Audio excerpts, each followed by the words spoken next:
de coordenadas é a ferramenta matemática usada quando queremos expressar a posição de um ponto sobre uma superfície. Tenho certeza que você já usou esse sistema de coordenadas com eixos ortogonais x, y nas aulas de matemática. Esse sistema é chamado de sistema de coordenadas cartesianas. E para localizar um ponto nesse sistema, por exemplo, basta conhecer seu par de coordenadas, ou seja, os valores de sua posição no eixo x e no eixo y. Esse tipo de sistema é comumente utilizado em um plano. Mas e quando queremos posicionar um ponto sobre a superfície terrestre? Considerando que essa superfície é um elipsoide, é aí que entra o sistema de coordenadas geográficas, no qual o eixo x e o eixo y são representados pela linha do Equador e pelo meridiano de Greenwich. Mas antes de prosseguirmos, vamos dar uma revisada nos conceitos de meridianos e paralelos. Primeiramente, vamos lembrar que os meridianos e paralelos são linhas conceituais. Isso significa que são imaginárias, elas não existem de forma concreta. Além disso, podemos imaginar que existem infinitos paralelos e meridianos, embora haja alguns mais conhecidos, como o próprio Equador, os trópicos de Capricórnio e Câncer e o meridiano de Greenwich. Meridianos.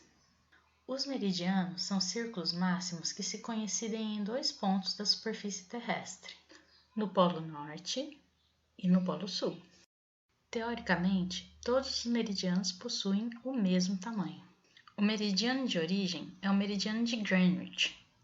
Esse meridiano define o início da contagem dos meridianos, ou seja, ele é o 0 grau. Se lembram que todos os meridianos, assim como todos os paralelos, são linhas conceituais? O meridiano de Greenwich não é apenas uma linha imaginária. Ele está materializado em frente ao Observatório Britânico de Greenwich, que fica nas proximidades de Londres. Lá é possível ver a linha do meridiano materializada, que passa pelo meio do observatório e se estende pela calçada à frente. Essa linha divide o planeta em hemisfério ocidental e oriental. Por isso, as pessoas gostam de tirar foto pisando ao mesmo tempo nos dois hemisférios. A partir do meridiano de Greenwich, à direita ou a leste, temos o Oriente, e a contagem dos graus é positiva. À esquerda ou a oeste, temos o Ocidente, e a contagem dos graus é negativa. Da mesma forma, por exemplo, o meridiano de Greenwich também é utilizado para a contagem do fuso horário, sendo que a leste somam-se horas e a oeste tiram-se horas. Retornando às contagens de grau, a partir do meridiano de Greenwich, no sentido a leste, é possível dar meia volta na Terra, até chegar no contrameridiano, que seria a continuidade do meridiano de Greenwich, mas do outro lado. Então, a contagem dos graus, pelo leste, é de 0 graus a 180. No sentido a oeste, também. Porém, a contagem será de 0 graus até menos 180, por ser o sentido negativo. Paralelos. Os paralelos são círculos concêntricos e, como o próprio nome diz, paralelos entre si. Diferente dos meridianos, os paralelos não possuem o mesmo tamanho. Na verdade, eles vão diminuindo de tamanho à medida que vão se aproximando dos polos. Existe apenas um paralelo que é chamado de círculo máximo, por ser o de maior tamanho. No caso, esse paralelo é a linha do Equador. O Equador é um paralelo que passa por 12 países localizados no centro meridional da América, na porção central da África e no centro-sul da Ásia. são eles: Arquipélago de São Tomé e Príncipe,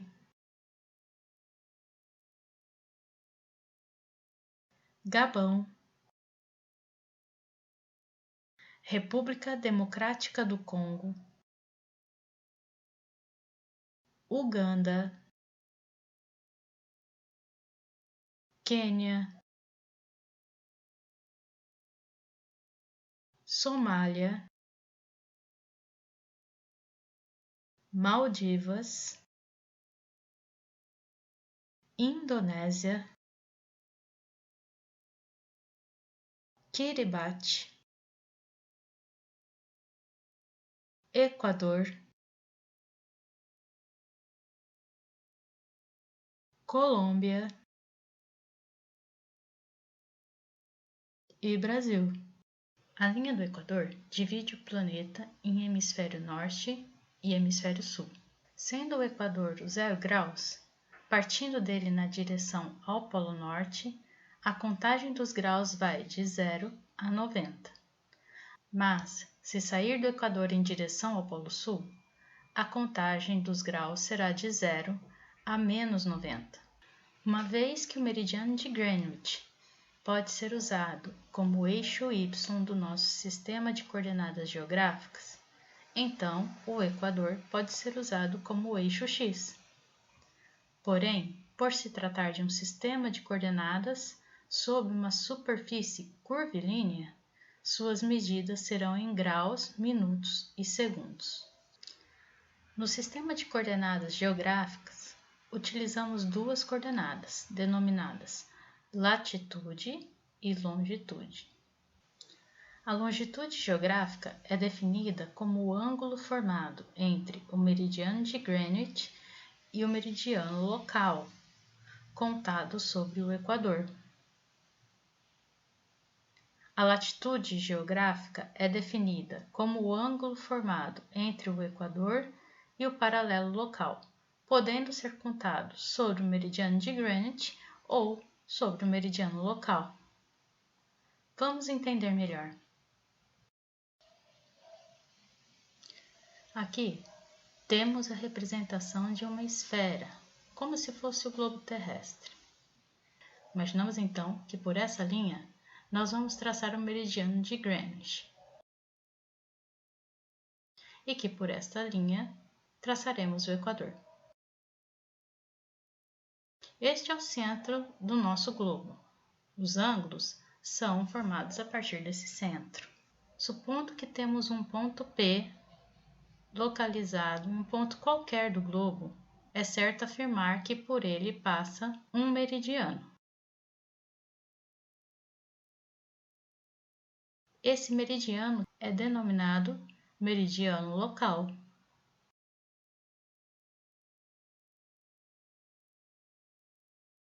A longitude geográfica será o ângulo formado entre o meridiano de Greenwich e o meridiano local, que necessariamente deve ser contado sob a linha do Equador. Esse ângulo ele é formado a partir do centro. Por que ele precisa ser contado sob a linha do Equador?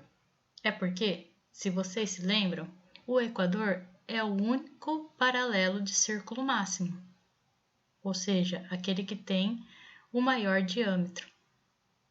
Esse ângulo formado, então, entre o meridiano de Greenwich e o meridiano local sobre o Equador é a longitude do ponto.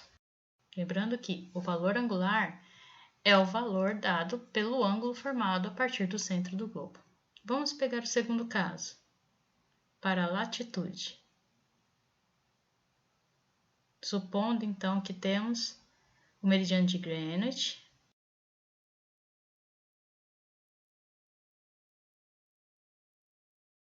e que temos também o Equador. E claro, nós temos que posicionar nosso ponto P. E como pelo ponto P passa um meridiano, também por ele passa um paralelo, que, como vocês podem imaginar, é chamado de paralelo local.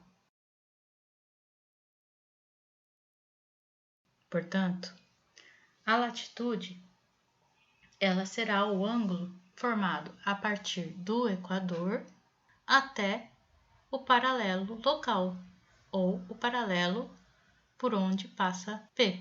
O ângulo é sempre formado a partir do centro do globo. Portanto, esse ângulo será a nossa latitude.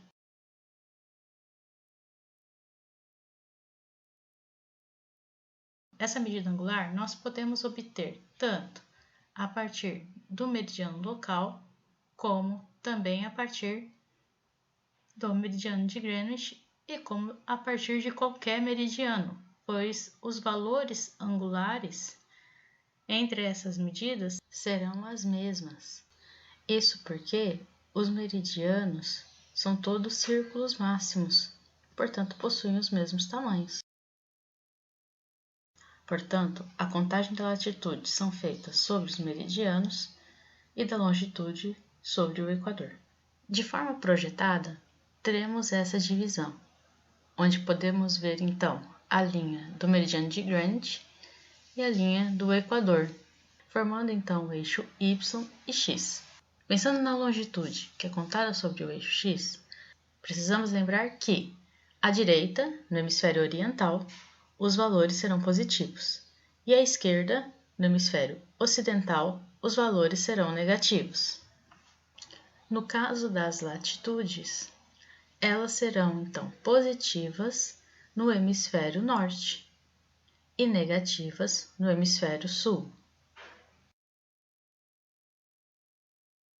Veja esse mapa-mundi. Nele existe um quadriculado onde podemos verificar as latitudes e longitudes apresentadas em intervalos de 20 em 20 graus. O 00 é o cruzamento entre o meridiano de Greenwich e o equador.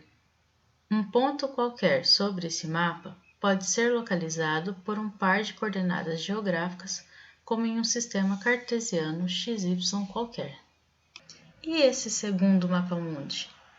Ele também apresenta as coordenadas geográficas, só que a partir de um reticulado, também com intervalos de 20 em 20 graus, e permite localizar qualquer ponto sobre a superfície terrestre a partir de um par de coordenadas latitude e longitude, como o anterior. Os dois mapas apresentados possuem uma característica divergente. Essas características se chamam projeção cartográfica. Ambos foram projetados a partir da mesma forma esférica ou elipsoidal para um plano, porém a projeção se deu de uma forma diferente.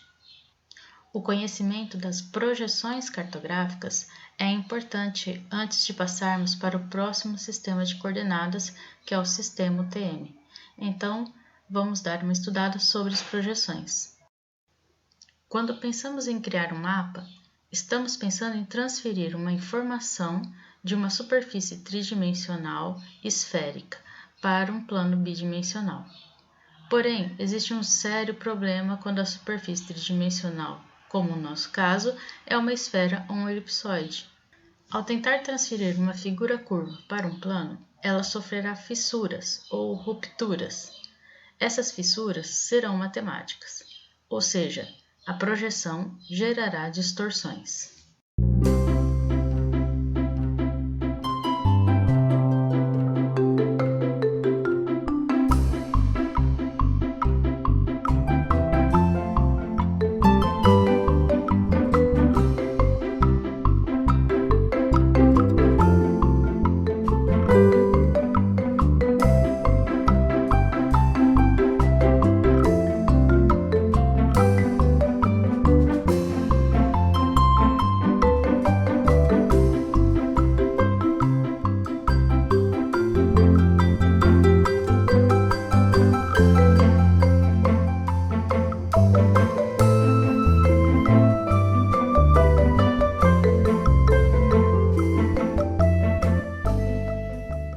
Portanto, não importa qual projeção você utiliza, todo mapa possui alguma distorção.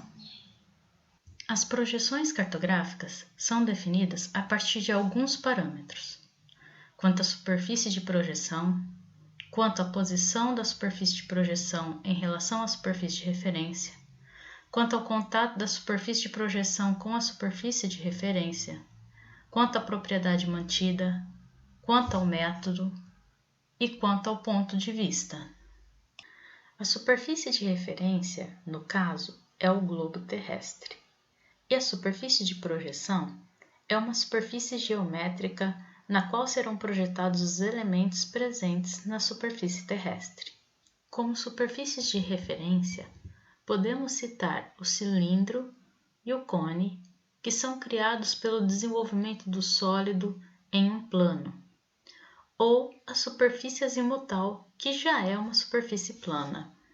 Além disso, essas superfícies podem estar definidas em diferentes posições com relação ao globo, o que seria a segunda característica citada anteriormente.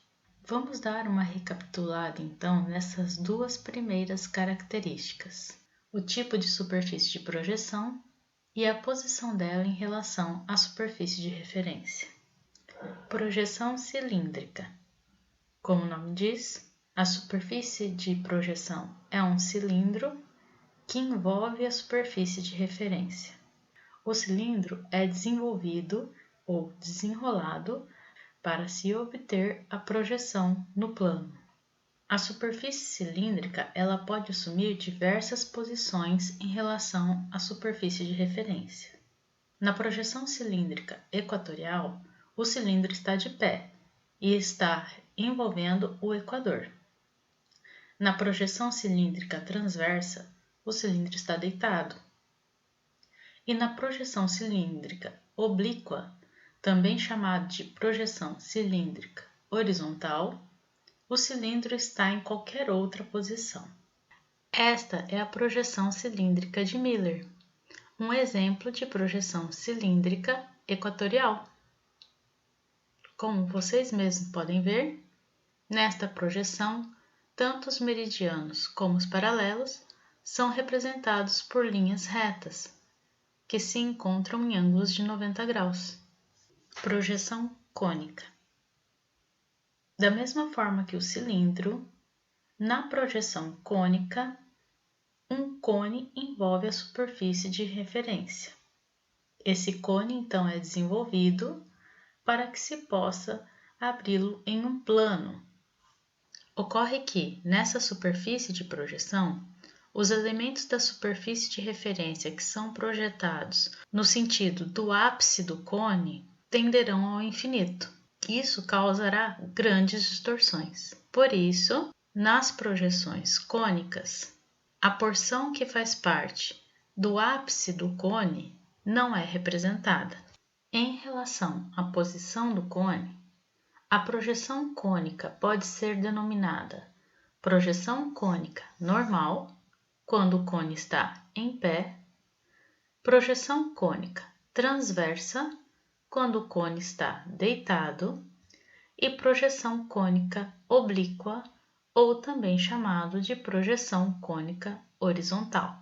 Este é o exemplo de uma projeção cônica normal, denominada projeção cônica de Lambert. Nela, os meridianos são representados por linhas retas convergentes e os paralelos são representados por semicírculos concêntricos. Projeção plana ou azimutal. Essa não é uma superfície de desenvolvimento, pois a própria superfície de projeção já é um plano. Como as demais, também pode ser classificada de acordo com a sua posição em relação à superfície de referência.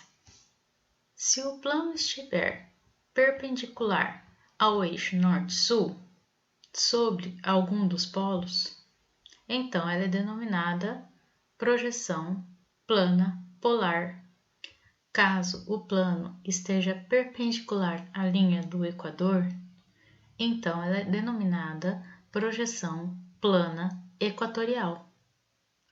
E se o plano estiver em qualquer outra posição em relação à superfície de referência, então ela será chamada de projeção plana oblíqua ou projeção plana horizontal.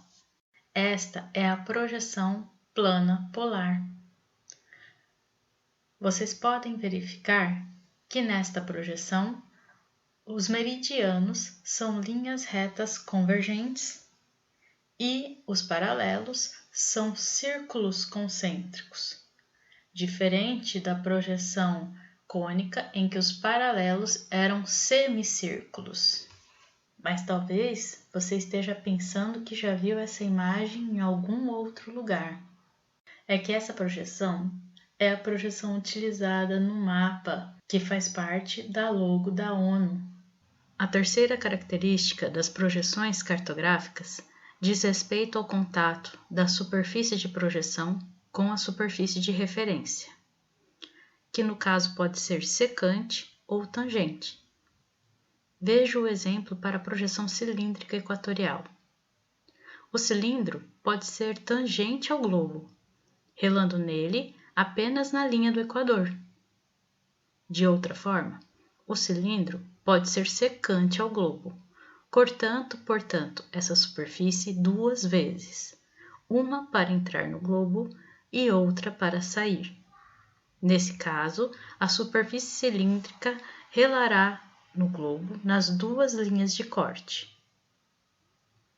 As linhas nas quais a superfície de projeção rela na superfície de referência são chamadas de linhas padrão. Ao longo dessas linhas, considera-se que existam distorções quase nulas, ou seja, os erros de projeção ali são mínimos ou inexistentes. As áreas próximas das linhas padrão possuem distorções mínimas. Entretanto, à medida que se distancia dessas linhas, maior distorção é acumulada na representação. Essa regra também ocorre para as demais superfícies de projeção.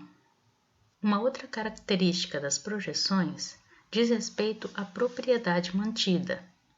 Dentre as propriedades que uma projeção pode manter, nós podemos ter a projeção equidistante, que mantém a distância entre dois pontos, a projeção equivalente, que mantém o valor de área, e a projeção conforme, que mantém a forma, ou seja, não há deformações angulares.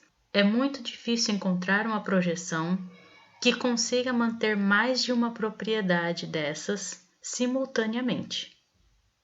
Por exemplo, uma projeção conforme que mantém os ângulos, mantendo assim as formas, pode causar alteração nos valores de área, bem como nos valores de comprimento entre dois pontos. Essa projeção, por exemplo, é uma projeção cilíndrica equatorial tangente equidistante, que tem um aspecto bem diferente da projeção seguinte, que é uma projeção cilíndrica equatorial tangente, porém conforme, que também terá uma aparência bem diferente da próxima, uma projeção cilíndrica equatorial tangente equivalente.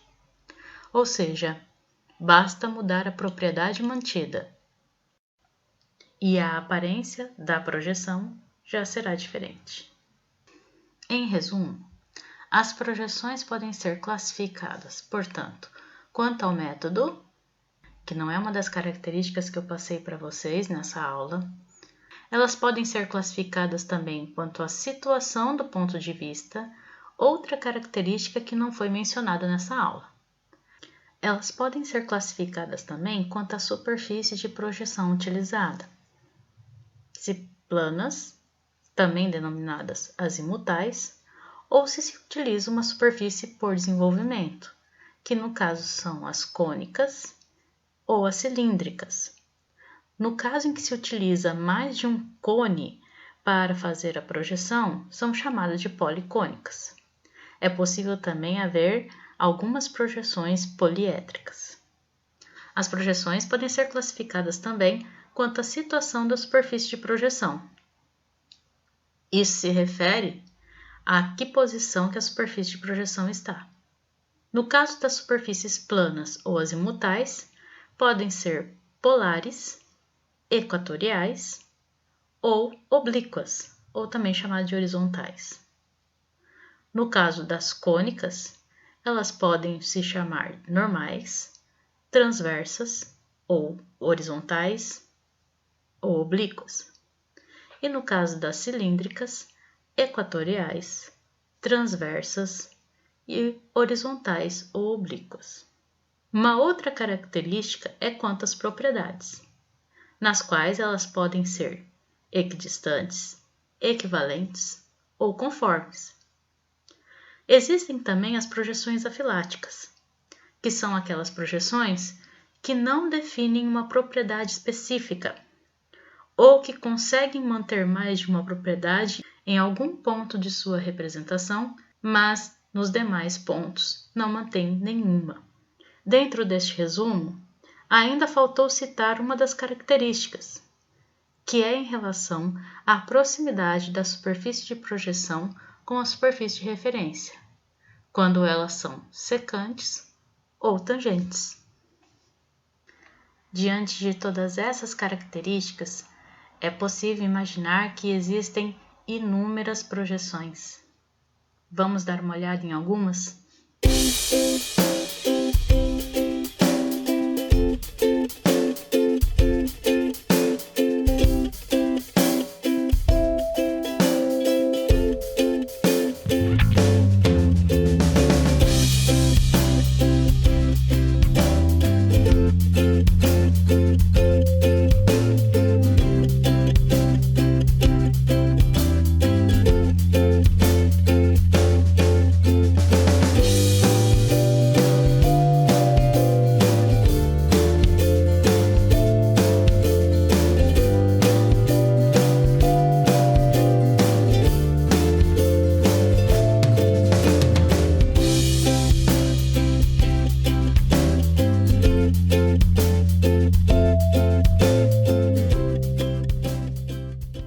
Além do sistema de coordenadas geográficas, que é um sistema de coordenadas curvilíneas, onde os valores posicionais de um ponto são dados em graus, podemos utilizar também sistemas de coordenadas projetadas, ou seja, sistemas de coordenadas planas, nos quais os valores posicionais de um ponto serão dados por valores métricos, como metros ou quilômetros. Um sistema de coordenadas projetadas muito utilizado é o sistema de coordenadas UTM.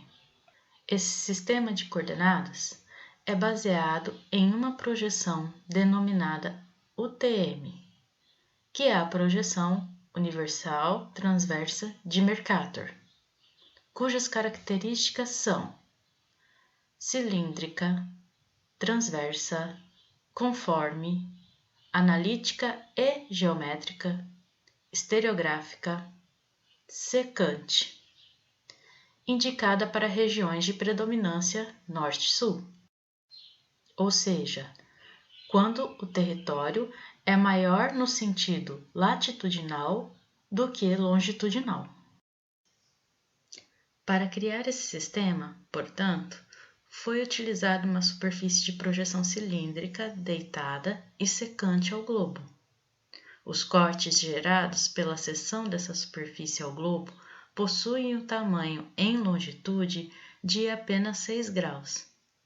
Dessa forma, foram criados diversos cortes sequenciais de 6 em 6 graus, totalizando 60 cortes para cobrir os 360 graus da esfera. Assim, o sistema de coordenadas UTM, em sua totalidade, possui um aspecto de gomos de tangerina. Cada gomo, no caso, é chamado de fuso UTM. Os fusos UTM são contados a partir do extremo oeste, ou seja, a partir da linha do contrameridiano de Greenwich, que corresponde aos 180 negativos em longitude. Sendo assim, os fusos de número de 1 a 30 fazem parte do hemisfério ocidental, sendo que o território brasileiro abrange os fusos de 18 ao 25. E os fusos de número 31 a 60 fazem parte do hemisfério oriental. Agora, Vamos dar uma olhada dentro de um desses fusos. Em um fuso, encontramos o eixo X e o eixo Y. No caso, o eixo X é chamado de E, pois aponta para o leste, que em inglês é East. E o eixo Y é chamado de N, pois aponta para o norte. O eixo E inicia em 0 km no limite esquerdo do fuso e vai até 1000 km no limite direito do fuso, o que corresponde aproximadamente aos 6 graus de amplitude. A grande questão está no eixo N. O eixo N, no hemisfério norte, inicia em 0 km na linha do Equador e vai até aproximadamente 10.000 km quando atinge a latitude de 84 graus positivos. Já no hemisfério sul, o eixo N inicia em 0 km na latitude de menos 80 graus, terminando na linha do Equador com o valor de 10.000 km. É por esse motivo que, para se localizar um ponto no sistema de coordenadas UTM, não basta apenas os valores do par de coordenadas EN de um ponto, pois apenas com essa informação existirão 120 possibilidades de localização, 2 em cada fuso. Além do par de coordenadas, é necessário informar em qual fuso UTM o ponto está e a qual hemisfério ele pertence. O sistema de coordenadas UTM é o sistema mais indicado para o mapeamento topográfico, além de ser o sistema de projeção adotado para o mapeamento sistemático brasileiro.